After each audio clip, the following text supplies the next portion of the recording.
we're working through all the free video tutorials for the Husqvarna Viking Designer Epic 3.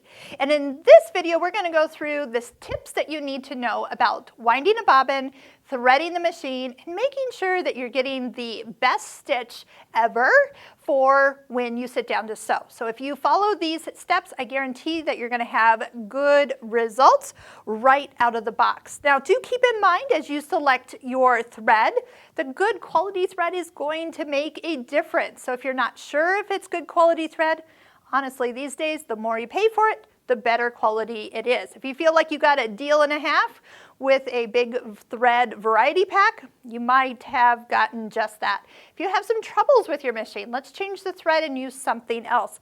I'm going to be using in these videos a lot of Metler thread and a lot of Isocord embroidery thread, which even though this is embroidery thread, I do use it for when I sew as well. Okay, next pull out a bobbin and then also one of these. This is the base for the thread. And I have found that if you don't use this, at times you are going to have some issues when you start to stitch. So let's start by opening up the top cover and pulling the thread stand as high as it will go and flip up the spool holders. Go ahead and place this on the one you're using. Now, there are two of these that come in your machine, so if you are using two threads for, say, a twin needle, you can put the other one here. But whichever one that you're actually going to be using, the thread you put on it is going to sit, and then you're going to go straight up to the top and click over the top. Give it a good pull so it comes into that guide right at the top. But what we're going to do first is actually wind a bobbin. So we're going to take you through the guide that's right here and then over to the side, and I'm going to show you exactly how to get the bobbin correctly done. Now, before I do that, one thing I need you to do is always click like on these videos as you watch them. That's your way of saying thank you for the information. It's free for you to do. That's awesome. And why don't you subscribe to our YouTube channel as well? That helps us greatly. You're going to find all the videos that we have done in the description below. There's a link to all the videos plus our online courses that we recommend for you and your beautiful Husqvarna Viking Designer Epic 3. Bring the thread under the guide and over to the side where we're going to come under this little kind of first finger, and the key part for winding a successful bobbin is to go under this little pre-tensioner. So there's kind of a little button and it's spring loaded. So you need to come around it counterclockwise, give it a little pull. So as I kind of hold the thread and pull, it goes underneath it, and then it'll sit in this groove right here and begin to go down the side of the machine. So here's what it looks like from this side. You're coming underneath the little guide, coming underneath the pre-tensioner, give it a little pull, and then bring it down through that guide and lay it in the groove right here. On your bobbin, find the side that has the logo. The logo will always be visible when you wind the bobbin, and then when you put it in the machine, you're going to put it so the logo is always on top. So that's the way you know everything is always being placed correctly. So on the top side, there is a little hole. We're going to slide the thread through that opening and pull out. So I'm going from the inside out and place the bobbin firmly and all the way onto the bobbin winder. And I'm going to hold this thread out to the side. I'm going to go ahead and lift up on this lever that engages the bobbin winder. And you're going to see in a second what is come up on the screen. Once I push the go button on screen, I'm going to hold on to this thread straight out to the side. Now, one other little note.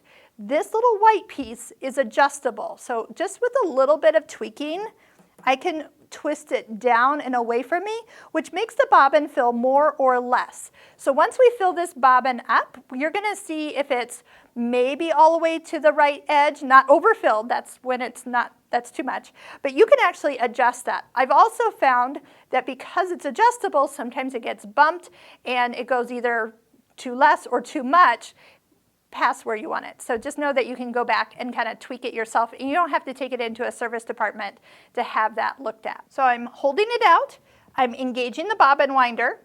You see the message that comes up on screen. I am going to just drop this down to not wind as fast, maybe at a medium speed, and then I'm going to push the play button right here. Before I do it, I'm going to tell you one extra little tip. And you'll know this, once you start sewing, the machine has a bobbin sensor. And the way the bobbin sensor works is it shoots a light through the bottom part of the bobbin when it can see all the way through, and that pops up the message, hey, you're almost out of bobbin. And people always say, oh my gosh, it looks like I have so much. Well, there's this little top ridge kind of on the top side of a bobbin that what it does is when you wind a bobbin, it fills first and then jumps down and fills the rest of the bobbin. So on the opposite way, as it uses up all the thread, then whatever's left in the top ridge is what you have left to sew with. So here's a little trick that I have done. When I push this play button, I'm going to hop over here and I'm going to just bump with my fingers the thread to jump out of that top ridge and start filling the main part next. And the time it takes gives me about thread about this much on my bobbin. So you use up most of your thread when you get up to getting that bobbin sensor message on. So watch this. So I'm going to go ahead, I'm going to push play or go and bump that down, and then it fills the whole rest of the bottom. Oh, that is a fast, that's like faster than normal. Okay, so I'm going to pause it, and you can break it off, but usually what I'll do is stop and trim really close to the edge. You don't want to have any little nub coming out the top when you are using a bobbin. So if you ever have a bobbin and you can see like part of your thread sticking up, let's go ahead and actually cut that off. All right, woo, I do have that nicely filled, not past the edges. If I did have a little thread past the edge, it's like outside, do take that off, and then again, just this back so it doesn't fill as full. But when you're done, take your bobbin off, and there's a little cutter right here on the side of the machine. You can come underneath, pull up, and it cuts that thread. Then we're ready to put it into the machine. Let's keep going with the bobbin by knowing how to take this little cover off. Take the little finger, push on this little release to the right. This pops up, and then look for that logo once again and drop it in with that logo up. Now, here's a little trick. The place this thread needs to go is in the groove right down here about 6 o'clock. So one of two things can happen. If your thread's kind of over in this side, your thread will want to kind of be pulled down and it will drop into that little groove at 6 o'clock.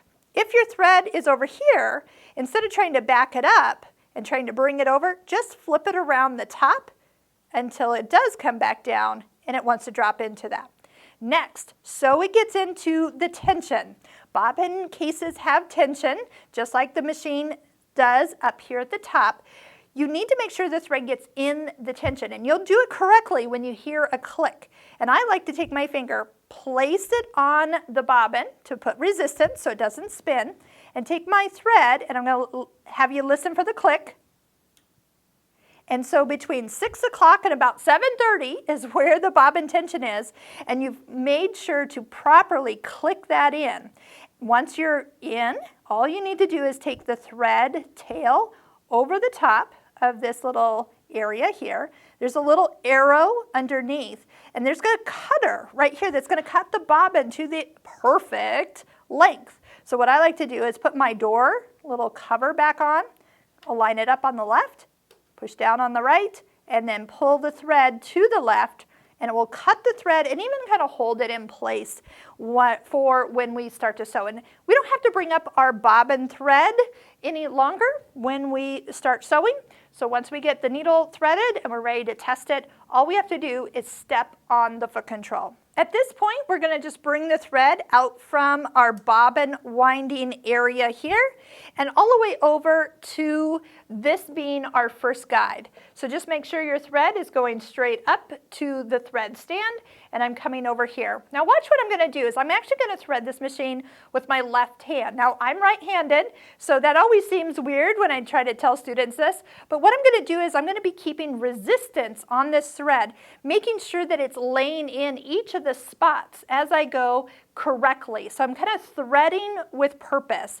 And if you get in the habit of doing this, it will eliminate so many problems that people run into when they use a sewing machine. So here we go. We're taking from this first guide, the thread goes underneath it and with your left hand towards the back. around the back side. You don't even see it. It just disappears like magic and comes straight down this first groove. Now, right in here is actually where the tension discs are. So what I'm going to do is I'm going to show you a trick. Come all the way down and come up. So just follow the groove, follow the direction, and then right here I want you to go like this. Couple flosses back and forth with the resistance. Make sure that your thread goes down firmly into the places it needs to be.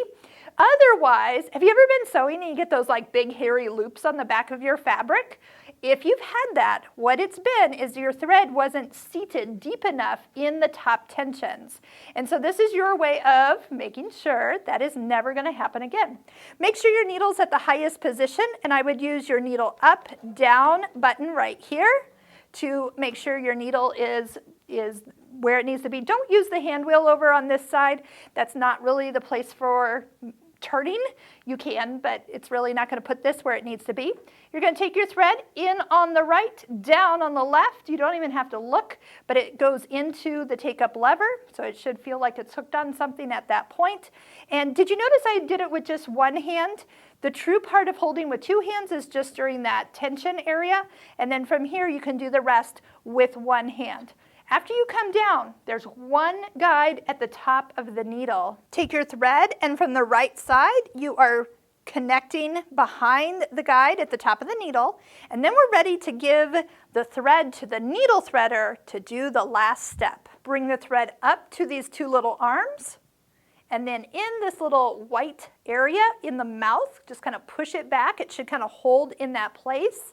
And the last step brings us to the side of the machine where we take our thread over the thread cutter and bring the thread towards us, and it cuts it to the perfect length. Here is where we touch the needle threader button and sit back and watch it work. You kind of notice that maybe the thread is kind of pulled up and away from you.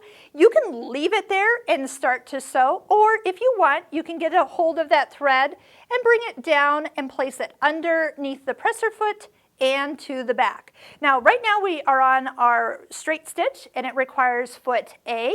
We also want to make sure that if you are using foot A, that we have the dual feed brought down on the back side. What does that mean exactly?